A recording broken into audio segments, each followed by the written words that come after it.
Yoseri teyasuubira nti ekintu kijja mukayirira nti kijja mukambuwalira okutuuka wano. Scientific election, scientific campaign, baana muwabula musabula. Musabudde Museveni mu scientific campaign ze ne zimwokya. Kati asazeewo genda mu Google kuloopa.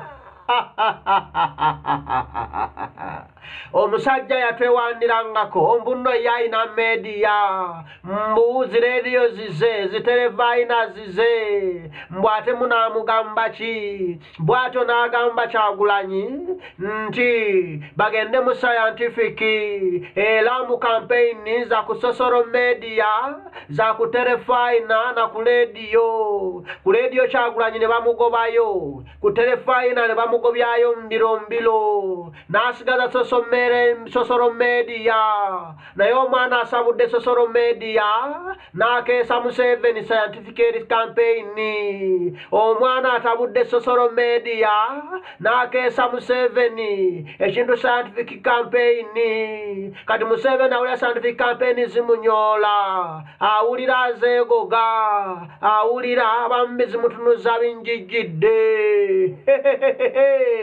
Yali amanyi byamanyo wenu mwenna mwalabye emikutu egyenjawulo wano ku YouTube ne Facebook egyanokoddwayo ne giwaabirwa mu Google nga Museveni ayagala Google egijjeko ng'omwo mwe muli ogwa muganda wange JB, ng'omwo mwe muli ogwa mukwano gwange Uganda empya, ng'omwo mwe muli muntu wange KK TV n'emikutu emirala nga Ghetto Media wamu n'abo abatyemu bonna nga Museveni ayagala YouTube ebajjeyo munnange barabinga ofune content waabwe. Teyategedde nti bigenda muzaalira leenya kubanga ensi yakitegedde nti ayagala kujjawo obujulizi, ayagala kulema nsi emanye biki ebigenda mu maaso mu Uganda. Kati n'alijazera ebiyingiddemu nekola emboozi mankulu babba, nekola emboozi enswazi za Museveni, ensi yonna nekwata ku mumwa ne ku mutwe neewuniikirira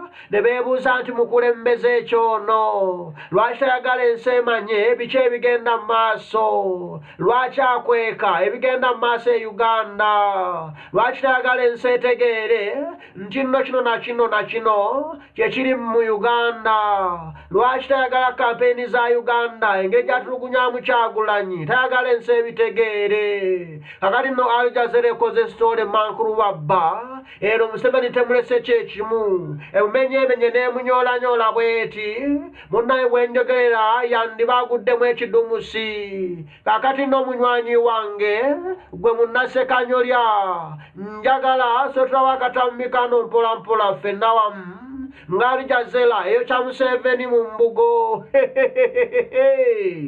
ajja kwekwata mu byenda tannava. YouTube channels ahead of presidential elections next month. The channels are all connected to pop star and opposition candidate Bobby Wine, who's trying to unseat Yoweri Museveni, who's been in power for 34 years. Malcolm Webb reports. The campaigns for presidential elections in Uganda haven't been peaceful. Police and soldiers have blocked political opposition candidates on the roads. It's all been live streamed by online TVs like this channel on YouTube. The government's now written to YouTube's owner, Google, asking it to block 14 of the channels, accusing them of inciting violence. No accusations have been put before a court of law against the managers of these platforms. So government is simply writing to Google as a means of intimidating these managers of these YouTube channels and platforms as an attempt, a continued attempt to stifle political opposition. All of the 14 channels are linked to pop star turned presidential candidate Bobby Wine. His supporters are young, they're at home online, and the platforms provide an opening for opposition in a country where the government controls access to much of the traditional media. Dozens of people were killed when police violently broke up demonstrators last month. It followed the arrest of Bobby Wine. Police said his rallies broke COVID rules. Opposition and rights groups say the government doesn't want Ugandans or the world to see what's happening. Police since announced that all journalists have to be vetted to be able to cover the elections. This will give a very clear distinction between genuine journalists and those that are ingenuine, and also help eliminate the propagation of rumors, disinformation, antagonistic discussions, which are likely to incite violence. Violence is something that journalists say they've suffered at the hands of the police. This cameraman was shot in the face with a rubber bullet. This reporter is among a group who say they were beaten by police last week. Police say they're investigating. Press groups say the government's now trying to prevent foreign journalists from coming to cover the polls. Lots of journalists that wanted to come into Uganda to cover this election. And what we've seen is that many of those journalists who have applied for accreditation have been left waiting for days, for weeks for that accreditation to be processed. In some cases, journalists who have entered the country have even been deported. The government blocked social media services during the last election. Google has said governments have to submit court orders for YouTube channels to be removed. So for now, the online TVs keep streaming. Malcolm Webb, Al Jazeera. Ndoze story ya Aljazeera mugilabye bwejjayo obukodyo bwonna bannamagye babadde bakozesa okulemesa Kyagulanyi amasasi nezigavuga bomu nezivuga tiyagasi n'avuga buli kimu nekivuga nga bagezaako okulemesa Kyagulanyi kati lwakuba JB Muwanga abireeta live Ssekanyoli anaabireeta live muganda wange Uganda Empya anaabireeta live Keke n'akikuwa live kati kibadde kirumya Museveni omutwe anti yagaana ZTV okukola Kyagulanyi live n'atamanya nti nneeno ku YouTube ffe we back commander n'atamanya nti ku Facebook ffe ba Genero Geno w'emmundu atidde ba Geno ba Facebook Geno w'ebikompola atidde ba Geno ba YouTube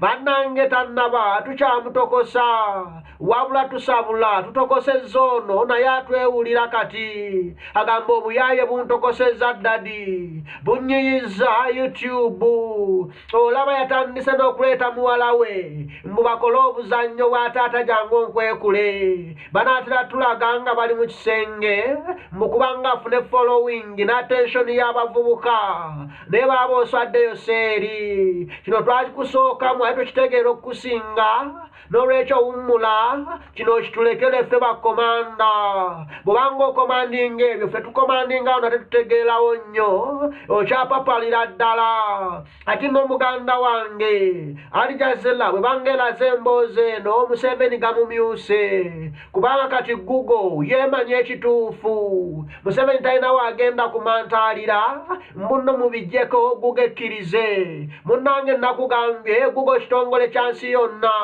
ate Google kigoberera amateeka ga nsi yonna so si mateeka ga Uganda era nga waliwo emitendera omuntu gy'ayitamu okuteeka content ku YouTube bw'obanga togoberedde emitendera egyo munnange omukutu gwo Google gujjako kati olaba omukutu gw'omuntu kweguli era nga gukola gulasakalaso kiba kitegeeza gukwatagana n'emitendera gya YouTube amateeka ge yateekawo ag'ensi yonna kati ono Museveni ne UCC bye baliko bali mu kunywa kimpole kawunga wama mwenywere ekimpole nga munywerako empungali twagiyitanga mpokya abaana bali ku mpokya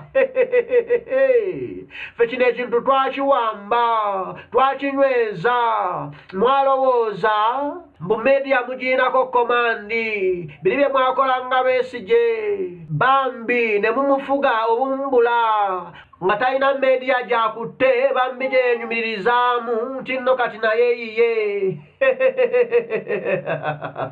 naye kati Kyagulanyi social media yagiwamba YouTube yiye Facebook yiye WhatsApp yiye buli kimu kikye kati Museveni atidde ezo traditional media tezikyamuyamba alaba tezirina mugaso nanti ffe tukikuba live ne tukikuwa live wama n'okyerabirako nga bwe kigenda mu maaso kati wamma n'okyerabirako nga bwe kigenda mu maaso kati ebigambo mubirabye Yoseeri gamumugumye wamma nange kambasiibule era nga nze ŋŋamba waliwo akapeesa wansi wa VDN akagamba nti joyini mukwano kakonde ko joyininge obeere memba wa Ssekanyo lyaffe tubuukuule UCSF ne Museveni azirike era nga ŋŋenda nkugamba Ssekanyo lyaggwe muwanvu tubuulire ebyekibuga namugala byagamba. Do subscribe.